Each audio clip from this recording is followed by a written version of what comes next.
Hi students, आपका सितंबर 25 में जो सीए का अटेम्प्ट होने वाला है वो सीए बनने के लिए एक गोल्डन अपॉर्चुनिटी प्रोवाइड कर रहा है, स्पेशली सीए फाइनल के स्टूडेंट्स के लिए। क्योंकि सीए फाइनल में जो ये फर्स्ट टाइम इंट्रोड्यूस हो रहा है, यानी सितंबर का एग्ज़ाम पहली बार हो रहा है, और बेसिकली इसमें वो बच्चे हैं जिन्होंने नवंबर 22 में इंटरमीडिएट की एग्ज़ाम क्लियर की थी। क्योंकि नवंबर 22 के बाद में नवंबर 25 में उनकी सीए फाइनल की एग्ज़ाम होने वाली थी, लेकिन ये स्प्लिट होकर सितंबर 25 और जनवरी 26 में कन्वर्ट हो गया। तो इसमें जो फ्रेशर बच्चा बैठेगा उसका लगभग 20% स्टूडेंट्स ऐसे हैं जिनका सितंबर एग्ज़ाम ड्यू हो रहा है, और 80% स्टूडेंट वो हैं जिनका जनवरी 26 ड्यू होगा, क्योंकि उन्होंने थोड़ा सा लेट ट्रेनिंग स्टार्ट किया था। इस हिसाब से सोच किया था कि नवंबर में एग्ज़ाम है, लेकिन क्योंकि ये अर्ली ड्यू हो गया तो जिन बच्चों ने अर्ली ट्रेनिंग स्टार्ट कर दिया वो लगभग 20% ही है। तो कुल मिला के सीए फाइनल के लिए इस अटेम्प्ट में सबसे कम कंपटीशन रहेगा। तो आईसीएआई को एक certain number of students pass करने होते हैं, तो एक तो कंपटीशन में पूरे 100% बच्चे रहते और एक केवल 20% स्टूडेंट्स हैं। तो कुल मिला के आईसीएआई को सर्टेन नंबर पास करने के लिए यहाँ पे लूज मार्किंग या बोनस मार्किंग का ज़्यादा हेल्प लेना पड़ेगा, इसलिए इस अटेम्प्ट में सीए बनना ज़्यादा आसान काम है। रही बात इंटर और फाउंडेशन की, तो इंटर और फाउंडेशन में तो ये बेसिक है, यानी आप ये मान के चलें कि ये एक सबसे कंपटीशन वाला बैच होता है। क्योंकि ज़्यादातर बच्चे जैसे सितंबर 24 में जो स्टूडेंट अपेयर हुए होंगे, सीए फाउंडेशन क्लियर किया होगा, उनका ये सितंबर 25 का एग्ज़ाम हो रहा है। तो वो भी कंपटीशन का टाइम था, ये भी कंपटीशन का टाइम है, तो इंटर वालों में कोई ज़्यादा बेनिफिट नहीं होने वाला है। और फाउंडेशन का भी क्या है कि ज़्यादातर बच्चे सितंबर में बैठ रहे हैं, इसलिए वहाँ भी ज़्यादा बेनिफिट नहीं है। तो ये एक इंटर के लिए बेनिफिट है। लेकिन जो स्टूडेंट रिपीटर स्टूडेंट्स है, तो रिपीटर स्टूडेंट जो है वो सीए फाउंडेशन का हुआ तो भी, और सीए इंटर का हुआ तो भी, सीए फाइनल का हुआ तो भी, इन सब के लिए सबसे ज़्यादा बेनिफिट देने वाला है सितंबर अटेम्प्ट। उसका रीज़न क्या है कि जैसे टैक्सेशन है, टैक्सेशन में आपके अमेंडमेंट्स काफ़ी होते हैं। तो फाइनल का जैसे डीटी आईडीटी है, इंटरमीडिएट में टैक्सेशन है, इसमें अमेंडमेंट काफ़ी होते हैं। तो जिन्होंने मई एग्ज़ाम दिया तो मई के लिए उन्होंने प्रिपेयर किया, तो मई वाला अटेम्प्ट का असेसमेंट ईयर जो था फाइनेंस एक्ट 24 वो ही आपका सितंबर 25 में रहने वाला है। और फरवरी 28 तक जो अमेंडमेंट आए हैं वो आपको कंसिडर करना पड़ेगा। तो बेसिकली चेंजेस, बजट में चेंजेस की वजह से ज़्यादातर अमेंडमेंट्स आते हैं। तो मई 25 में जो पड़ा था वो सितंबर 25 में है, या कोई ज़्यादा चेंजेस नहीं है, इसलिए आपको कोई अमेंडमेंट वगैरह भी कोई ज़्यादा देखने की जरूरत नहीं पड़ेगी। तो कम चेंजेस होंगे तो इसका मतलब है कि आपको कम मेहनत करनी पड़ेगी और पासिंग की संभावना ज़्यादा हो जाएगी। इस अटेम्प्ट का एक दूसरा बेनिफिट भी है। दूसरा बेनिफिट क्या है कि सेकंड पेपर में 2 दिन का गैप है। वैसे तो क्या है कि एग्जाम में, हर एग्जाम में एक एक दिन का गैप मिल रहा है, लेकिन फर्स्ट पेपर के बाद में 1 दिन का गैप एक्स्ट्रा है।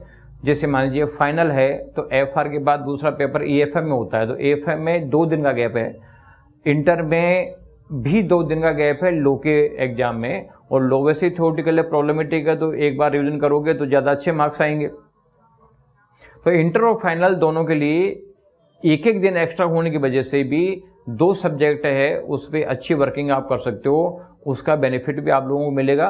क्योंकि जैसे लो को बार बार रिवाइज कर सकते हो, एएफएम को बार बार रिवाइज कर सकते हो, ज़्यादा क्वेश्चन सोल्व कर सकते हो, तो इसका आप लोगों का बेनिफिट मिलेगा। एक बच्चों में ये भी मिथ चल रहा है कि साहब अभी मई का रिजल्ट अच्छा आया है इंटर और फाइनल में, तो हो सकता है कि सितंबर का रिजल्ट डाउन आ जाए। तो ये आप लोगों के लिए एक मिथ है। ऐसा कुछ भी नहीं होता है कि मई का रिजल्ट अच्छा आ गया तो सितंबर का अच्छा नहीं आएगा। आप ये मान लीजिए रिजल्ट तो जैसा भी रहे, लेकिन सीए फाइनल में जो फर्स्ट टाइम पेपर होगा उसको तो डेफिनेटली काफ़ी कुछ फ़ायदा होगा ही होगा। और रही बात इंटर और फाउंडेशन की, तो यहाँ पे रिजल्ट डाउन रहने वाला नहीं है।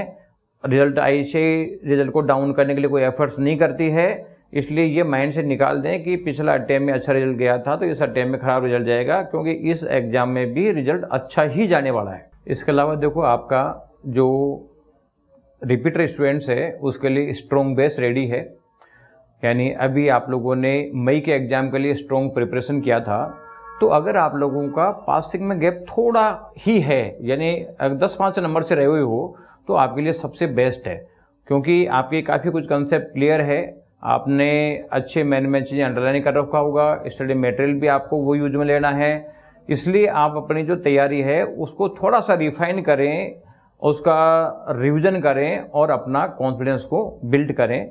और आप लोगों के लिए काफ़ी कुछ किया हुआ, तो थोड़ा सा हल्के से मेहनत आप लोगों के लिए अच्छा बेनिफिट दे जाएगी। लेकिन एक चीज़ ध्यान रखना कि अगर आपका जो गैप है पासिंग में बहुत ज़्यादा है, तो बहुत ज़्यादा गैप ये शो करता है कि कंसेप्चुअल क्लैरिटी में कमी है, तो फिर अगर आपको लग रहा है कंसेप्ट मेरी वीक है, तो फिर सितंबर के बजाय फिर जनवरी का अटेम्प्ट देना। लेकिन मान लो 10-5 नंबर से आप CA पास करने से रह गए, इसका मतलब है कि आपका स्ट्रॉन्ग बेस रेडी है, आपको आगे बढ़ना चाहिए और सितंबर के एग्जाम देनी चाहिए। और अभी जैसे आपका मई में एग्जाम हुआ है, तो आप लोगों का पेपर पैटर्न कैसे आता है, कैसे राइटिंग स्किल है, क्या क्या चीज़ ध्यान रखनी है, क्या क्या आपकी मिस्टेक्स हुई है जिसको आप एक बार आइडेंटिफाई करके उसको दूर कर सकते हैं, तो कुल मिला के अपना इस एक्सपीरियंस का बेनिफिट भी आप ले सकते हो अगला अटेम्प्ट देने में। बस कंडीशन वही है कि ज़्यादा गैप पासिंग में नहीं होना चाहिए। तो बस देखो, आप लोगों को करना क्या है, आप लोगों को ये करना है कि आप ये सेट कर लो कि हर सब्जेक्ट को 3 बार रिवाइज करेंगे। तो एक रिवीजन से काम नहीं चलता, 2 रिवीजन से काम नहीं चलता, कम से कम 3 रिवीजन होने चाहिए। वैसे तो 4 रिवीजन जो है वो काफ़ी अच्छे हो जाते हैं, लेकिन 3 रिवीजन तो कम से कम अब आपके आज के बाद हो जाने चाहिए। कुछ रिवीजन आप लोगों ने पहले भी किया होगा, तो जो आप लोगों ने मेन चीज़ों को अंडरलाइन कर रखा है, बेसिक कंसेप्ट पढ़ रखी है, इंपॉर्टेंट पॉइंट हाईलाइटेड है, इनको सब रिवाइज करके और 3 बार रिवाइज करने का प्लान बनाओ और 3 बार रिवाइज करके और फिर एग्जाम दो। इसमें जो टेक्निकल सब्जेक्ट्स हैं उसको थोड़ा ज़्यादा फोकस देना है और जो नॉन टेक्निकल सब्जेक्ट है उसको थोड़ा कम फोकस देके भी काम चला सकते हो, क्योंकि देखो सितंबर और जनवरी में आपका सितंबर अटेम्प्ट देते हो तो आपका अर्ली एग्जाम पास होगा, तो आप 4 महीने सीनियर रहोगे, 4 महीने सीनियर रहोगे तो उस चीज़ों का इफेक्ट भी पड़ता है, इवन पैकेज में पड़ेगा, क्योंकि सितंबर अटेम्प्ट में कम फ्रेशर बच्चे बैठेंगे। अब कम फ्रेशर बच्चे बैठेंगे तो उसका मतलब है कि कंपैरेटिवली पास भी कम होंगे वॉल्यूम में, तो उसकी वजह से आप लोगों का जो कैरियर है उसको स्टार्ट होना भी ईजी है, उसमें ज़्यादा पैकेजेस मिलने की पॉसिबिलिटी है और अर्ली जॉब लगने की भी पॉसिबिलिटी है। तो अब आप लोगों को देखो क्या तो करना चाहिए और क्या नहीं करना चाहिए। तो कुल मिला के ICSE का स्टडी मटेरियल पढ़ें, इसको बार बार रिवाइज करें और कॉन्फिडेंस के साथ में रिवाइज करें। और क्या नहीं करना चाहिए, उसमें सबसे इम्पोर्टेंट चीज़ है कि बहुत सारे लोग रिवीजन क्लास चलाएंगे, उसमें दिमाग नहीं लगाना, कई मैराथन चलाएंगे, उसमें दिमाग नहीं लगाना, बहुत सारे आपके पास शॉर्ट नोट्स आएंगे, उसमें दिमाग नहीं लगाना। कई लोग कहेंगे यार देखो ये अच्छा स्टडी में अच्छा मटेरियल है, नोट्स है किसी के, उसमें भी दिमाग नहीं लगाना। केवल और केवल ICSE के स्टडी मटेरियल से फोकस करते हुए उसी से पढ़ते हुए एग्जाम दो, बाकी सब चीज़ों को साइड में कर दोगे तो आप लोगों का रिजल्ट आएगा ही आएगा। Thank you.